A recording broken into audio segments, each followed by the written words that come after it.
I'm supposed to walk you through the job as your new security guard. From your resume, I can tell that you're already a well-experienced guard. But, you know, it's protocol, so I have to walk you through the basics anyway. So, let's get started. We have security cameras all around the restaurant, and if you bring up the camera panel, you'll be able to view the feed from each camera by pressing the camera buttons on the minimap. Now, our lights are always off during the night, obviously because it's a waste of power to leave them on all night. So to actually see something on the cameras, you can activate the camera system's night vision mode. You activate night vision by clicking on the button of whatever camera you're currently viewing. So for example, say you want to see what's on camera 1. Bring up the camera panel, you click on the button that says Cam 01, and then to use night vision, you click on Cam 01 again. Once night vision is activated, you can click on any of the other cameras and view them with night vision as well. You turn it off the same way you turn it on. Now, night vision takes more power than regular vision, so make sure you use it sparingly. Your first priority as a security guard here is to keep an eye on the animatronics. Those are really expensive machines, and we do not want them stolen. And you keep an eye on them through the cameras. We have quite a few animatronics here at the campus. There's of course the cats Candy and Cindy, there's Chester the chimpanzee, there's the penguins, just lots I tell ya. So, we also have 3 security doors to the office, each of which can be closed by pressing the door button by each door. These are here in case you're in some sort of danger, but personally I just use them to shut myself off from the world when I need a break. But don't let me be a role model on that one. You need to remember that closing these doors takes power, and the longer they're closed, the more power they drain. Now, I know that sounds kind of backwards, but you have to trust me on that one. I think it's something about the doors having an automatic fail-safe feature in case the power gets cut off, you know, so they open up if there's no more power. All I know for sure is that they do use more and more power the longer they're closed, so you don't want to keep them closed for too long at a time. Now, the reason I keep mentioning the power is because the restaurant uses a backup power generator at night, which only has a certain amount of fuse in it. So anything from viewing the cameras to using the security doors takes power. You can see how much power you have left on the computer on the desk in front of you. Try not to run out of power. If you do though, you won't be stuck in the office since the doors will always open up anyway. Oh, and one last thing. The animatronics aren't completely turned off at night, so they might start walking around a bit. But just be careful not to let any of them into the office, cause we have stuff in there we don't want damaged or anything. Though, don't bother with the ticket booth door. They won't attempt to get in through there. That should be all. You'll hear from me again on your next shift. Have a good night.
Hey there. I put up a note today to gather some intel on the animatronics from the other employees.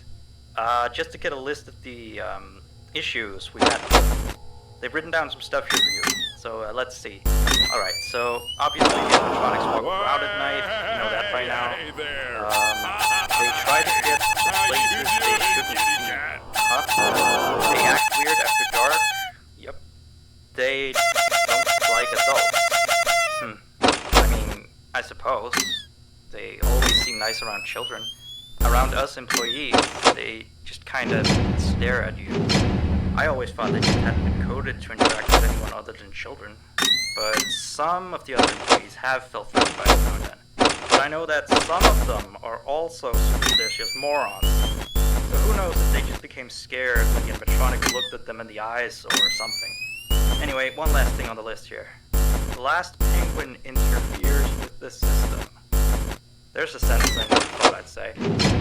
We have these penguin animatronics as waiters. They take people's orders and whatnot.